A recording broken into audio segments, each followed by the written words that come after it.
नमस्कार दोस्तों, आप सभी का एक बार फिर से स्वागत है।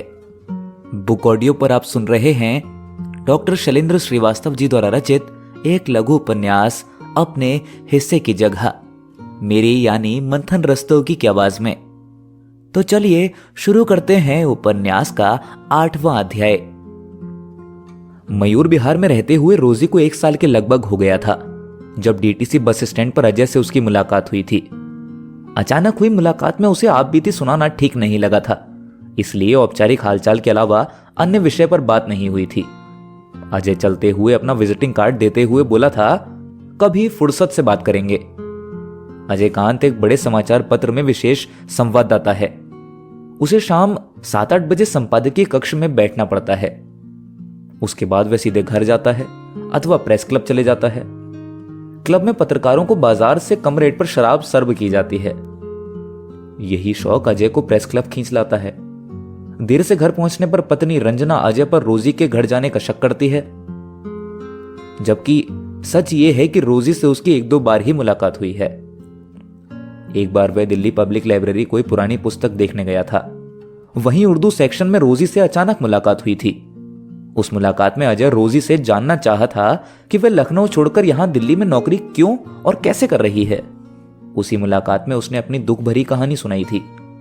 उसने बताया कि उसका शौहर किस तरह उसे प्रताड़ित करता था और अंततः बात तलाक पर जाकर खत्म हुई। रोजी जैसी खूबसूरत पत्नी के साथ मर्द इस स्तर तक गिर सकता है कि पत्नी को चरित्रहीन ही मान बैठे, वह सोच नहीं सकता है। अजय ने रोजी को घर आने का निमंत्रण दिया था। रोजी भी अजय भाईजान की डॉक्टर बीवी से मिलना चाहती थी। एक रविवार अजय को फोन कर रजिया उर्फ रोजी ऑटो से आधे घंटे में अपार्टमेंट पहुंच जाती है। अजय गेट पर से उसे लेकर फ्लैट में ले आते हैं। डॉक्टर रंजना प्रसन्नचित होकर रोजी का स्वागत करती है। आइए, अजय तुम्हारा अक्सर जिक्र करता है। सोफे के एक ओर रंजना, अजय और सामने रोजी बैठ जाती है। रोजी ने बताया कि अजय और उसका परिवार बाजार सीताराम में रहते थे। मेरे अब्बा जान और अजय भाईजान के पिताजी रेलवे की नौकरी में एक साथ भर्ती हुए थे। उनकी पहली पोस्टिंग पुरानी दिल्ली स्टेशन पर हुई थी। 4-5 साल बाजार सीताराम में रहने के बाद हम सब अलग अलग इलाके में रेलवे क्वार्टर अलॉट होने पर हम रेलवे क्वार्टर में शिफ्ट हो गए थे। रोजी अपने व अजय के पारिवारिक संबंध के बारे में बता रही थी। सेंटर टेबल पर रामकली चाय बिस्कुट रख जाती है। चाय की चुस्की लेती हुई रंजना सोच रही थी, भोली सी दिखने वाली रोजी को लेकर वह यूं ही अजय पर शक शुबह करती है। अरे बचपन साथ साथ खेले हैं, पढ़े हैं तो दोस्ती होगी ही। फिर वह अजय को भाई कहती है। ऐसे रिश्ते में संदेह की गुंजाइश कम ही रहती है। रोजी बताती है कि अब्बा ने उसकी शादी लखनऊ के एक कारोबारी परिवार में की थी। उसके शौहर का चिकन वस्तुओं का शोरूम चौक में था। 3 साल उस संयुक्त परिवार में ठीक ठाक चला, पर शौहर का व्यापार में अति व्यस्तता के कारण केवल रात में ही बात हो पाती थी। वह थका हुआ आता था और सीधे पलंग पर सो जाता था। जीवन नीरस लगने लगा। इसी नीरसता के माहौल में पति पत्नी के रिश्ते में खटास पैदा हो गया। यह खटास बढ़ते बढ़ते मारपीट तक पहुंच गया। एक बच्चा होने के बाद वह बीवी के चरित्र पर संदेह करने लगा। इस पर रोज रोज ताना मारने के साथ मारने पीटने तक बात पहुंच जाती थी। बात इतनी बड़ी कि एक रात नशे में 3 बार तलाक तलाक तलाक बोल दिया। सुबह उसे अपनी गलती का एहसास हुआ, पर इस्लाम में 1 बार तलाक देकर वापस नहीं लिया जा सकता है।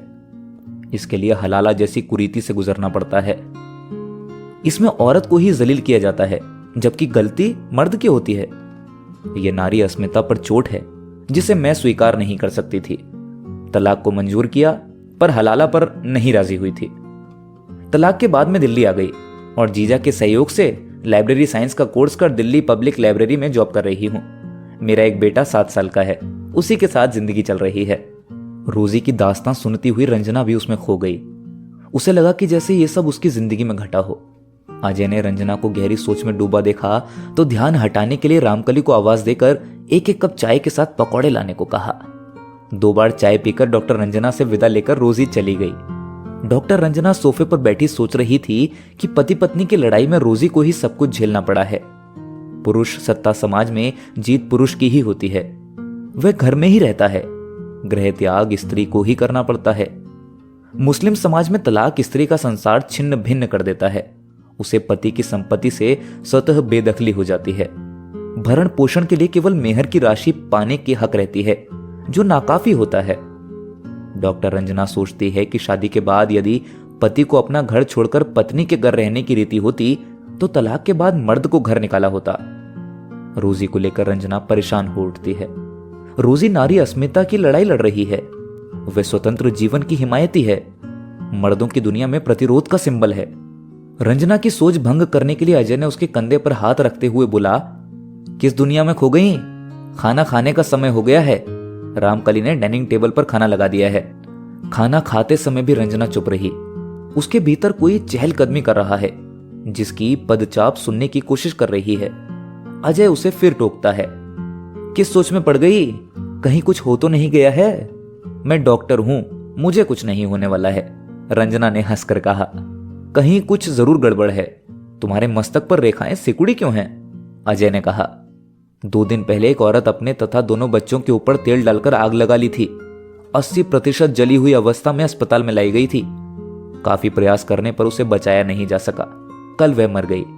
उसे अस्पताल में लाने वाले ने बताया था कि इसका आदमी जुआरी शराबी है। शराब पीकर आए दिन पत्नी बच्चों को मारता पीटता था। घर में खाने के लिए राशन हो या ना हो, उसे शराब जरूर चाहिए। इसी जहालत से ऊबकर उसने आत्महत्या कर ली। गलत सोसाइटी में पढ़कर कुछ लोग अपना घर नर्क बना लेते हैं, पर तुम क्यों उससे जुड़ती जा रही हो? मूड बदलने के लिए अजय ने कहा, रात ज्यादा हो गई है, अब सोने चलें? तुम्हें सुबह ड्यूटी पर भी जाना है। कल की छुट्टी ले रखी है। अजय ने कहा, तो कल छुट्टी एंजॉय करें, कहीं घूमने चलते हैं। कहां चलना है? सुबह रोजी अजय से पूछती है। बुद्धा गार्डन, फरवरी का महीना है, खूब फूल खिले होंगे। रंजना रोजी की करुण कहानी से अपने को अभी तक अलग नहीं कर पाई थी, इसीलिए मूड बदलने के लिए वह अजय की बात मान ली। दोनों ने तैयार होकर कार बाहर निकाली और मन में रंगीन ख्याल लिए उड़ चले बुद्धा गार्डन की ओर। रंजना सोच रही थी, रोजी को लेकर कल तक जो मन में था वह झूठ था। उसका सच आज का अजय है, उसका मित्र, उसका पति और बहुत कुछ, जिसे अपना कहने का हक 7 फेरों ने दिया है, जिसे हर नारी पुरुष पति से पाना चाहती है। वह इन्हीं ख्यालों में डूबी थी कि कार कर्व लेती बुद्धा गार्डन की पार्किंग में आकर खड़ी हो गई। फरवरी का महीना है, पार्क में हर तरह के फूल खिले थे। बाहर से घूमने आई कॉलेज के लड़के लड़कियों का झुंड आपस में चोहल करते पिकनिक का आनंद ले रहे थे। युवा लड़के लड़कियों को देखकर रंजना को अपने कॉलेज के दिन याद आए। कॉलेज के दिन मस्ती के दिन होते थे। उस उम्र में भावुकता अधिक रहती थी। उस उम्र में किया प्यार निरा पागलपन ही होता है। उस समय तो सभी लहरों में बह जाना चाहते हैं, पर उम्र बढ़ने के साथ पीछे का सब कुछ छूट जाता है। मेडिकल कॉलेज में भी कभी कभी ऐसा उल्लास देखने को मिलता था। मेल स्टूडेंट गर्ल्स हॉस्टल में चक्कर लगाते रहते थे। पहले मित्रता बढ़ाते थे, फिर जोड़ियां भी पढ़ाई करते करते बन जाती थी। रंजना इन चक्करों में नहीं पड़ती थी।